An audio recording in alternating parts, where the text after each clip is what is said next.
Manhattan high drama seen on cable television.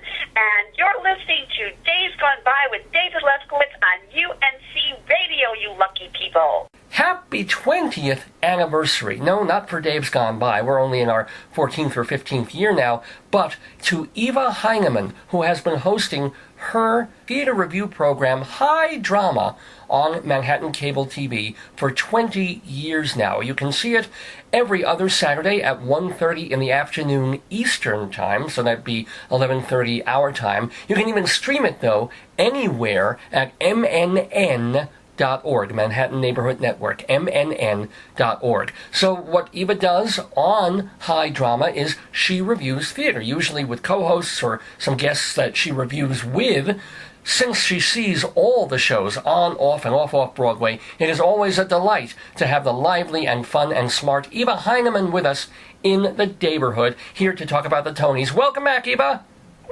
It's good to be back. I love that neighborhood. I love it. That's cute. I love puns, so. Oh, there you go. We love having you on, and your energy is always so great. So you were excited about this, not just about the Tony Awards that'll be on tomorrow night, but you physically went to the announcement of the Tony nominees. When was this, and then tell us what that was like. So exciting. We got up at 6 o'clock in the morning, and then we got there, and they had a lovely breakfast spread for us and everything, and everybody was there, and it was at the Paramount Hotel where Queen of the Night is, so it was all very glamorous looking and glittery, and they come out, Nikki and James and Andrew Reynolds, and they're all dressed to the nines. You wouldn't even know it was morning time, and it was just so exciting. Everyone was just so happy, and like one of the special awards went to Brian Stokes Mitchell, which everyone was excited about, and I was excited because regional went to Paper Mill Theater in Millburn, New Jersey. Oh my God, I love this place. Sometimes their shows are even better than the ones on Broadway, and some of their shows, like Newsies, ends up on Broadway. It's so easy to get to from New York City, and it's always a treat to go there. And at one point, they were facing bankruptcy and going under, but everyone loves this theater so much. Josh Krasetti started out, Ron McClure started out there. So they raise brilliant people. They're wonderful. I can't praise them enough. Were there any moments when people either gasped or little moments in the audience for the announcement of the Tony Awards that you were there, that you felt a certain, like, ooh, people weren't expecting that? Or did you just get the sense of, oh, Hamilton again? Yeah, I think we were just all, so expecting Hamilton that I think half the time people probably weren't even paying attention. but they all got excited about Stokes. They call him Stokes. They're all excited about Brian Stokes Mitchell. Cool. I gasped over Paper Mill.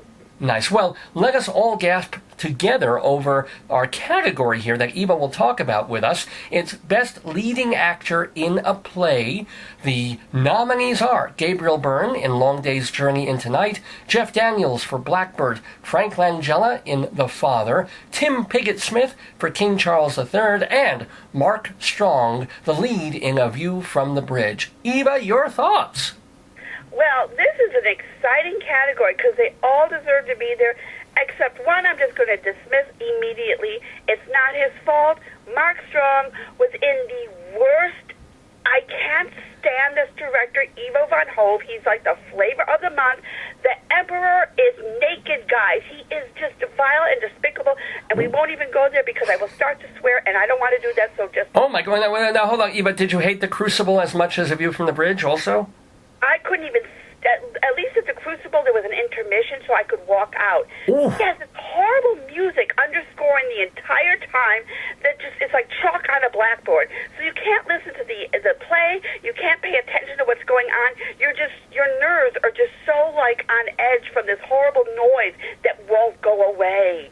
Whoa. All right, so you did not like A View from the Bridge, and therefore Mark Strong's lead performance suffered from that for you. What about the other four nominees? Okay. Gabriel Byrne in Long Day's Journey into Night. For the first time ever, this is actually Mary Tyrone's story. Usually they focus on the men. Right.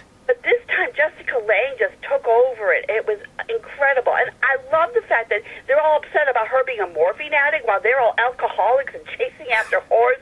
But Gabriel Byrne, he he was so perfect in the part because you could actually imagine him as this matinee idol that turned all the women's heads, and as being cheap and still so handsome and sexy, and you still want to be with him even though he's a horrible person. He held his own. So yes, he was very good. Jeff Daniels in Blackbird. Now this is interesting because I saw it when it was off Broadway when he did it with Alison Pill. And that version was so exciting to me because it was very cat and mouse. It's like he had an inappropriate relationship with this very, very, very young girl, and now she's back to confront him. And sometimes she's in control, and sometimes he's in control. Sometimes she's the bad guy, which you never expect, and he's the bad guy, which you do expect. But in the version I saw, he was like, from the very minute, it was like this one note, like anger, area, and she was whining. Michelle Williams was horrible. Yes. I heard later that he gives a different performance every time. They had the same blocking by Joe Mantello, but they changed like the perspective and how they do it and the line reading. So I saw a bad version, and there might be a better version, so it's hard to say. But I love Jeff Daniels. I think he's a fantastic actor. Yeah, no, I was terribly disappointed seeing Blackbird because not just in Michelle Williams, who was so eccentric, but Daniels was just at 110%, shaking, quivering, running around like crazy, gave him no place to go for the rest of the play. And I was disappointed in him. You must have been at the same performance I was, because sometimes he doesn't do that. Sometimes they do it back and forth, which is it's supposed to be a psychological thriller, and it wasn't that in that particular performance. So okay, so next we get to Frank Langella in a play called The Father, which is not, we have to keep saying, the August Strindberg play The Father, but a brand new play about Alzheimer's. Your thoughts, Eva? Oh my gosh, first of all, he just got the Outer Critics Circle Award, and he gave one of the most moving speeches I have ever heard. I mean, he exposed himself to us in this Outer Critics Circle, where apparently he was having real troubles with this part and memorizing the lines. It was almost like art, life imitating art. It just got so under his skin or something that he almost felt like, oh my gosh, all I've ever been is an actor, can I still do this?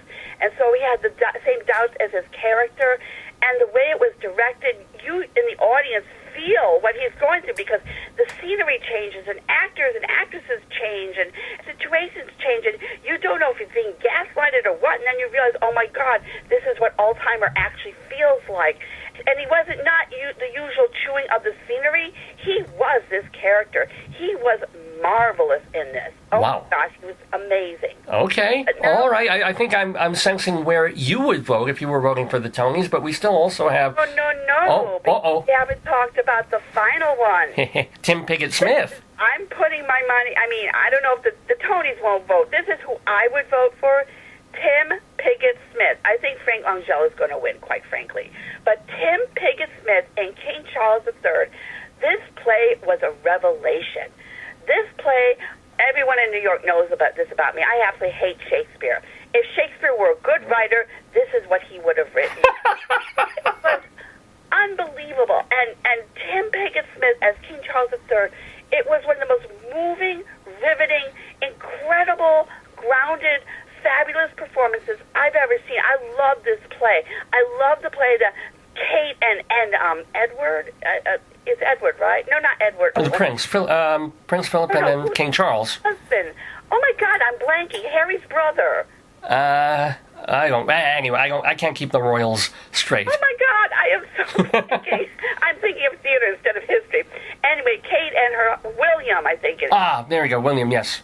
Yes, Kate and William, they end up being the manipulative bad people, and you have the ghost of Diane floating around causing mischief. I mean, just like you have ghosts in Shakespeare with an iambic pentameter. It was just, they had this Latin chorus in the background. It was incredible. It was so good. I saw King Charles III, and I feel very lucky that I did.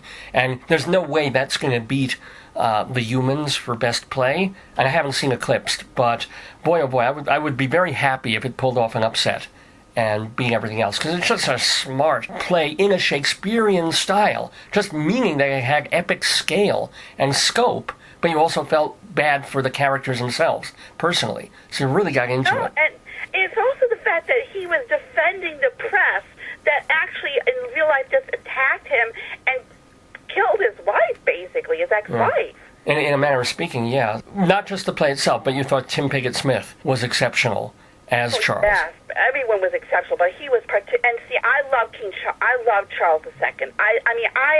He was my pinup boy. I had a picture of him on my bedroom.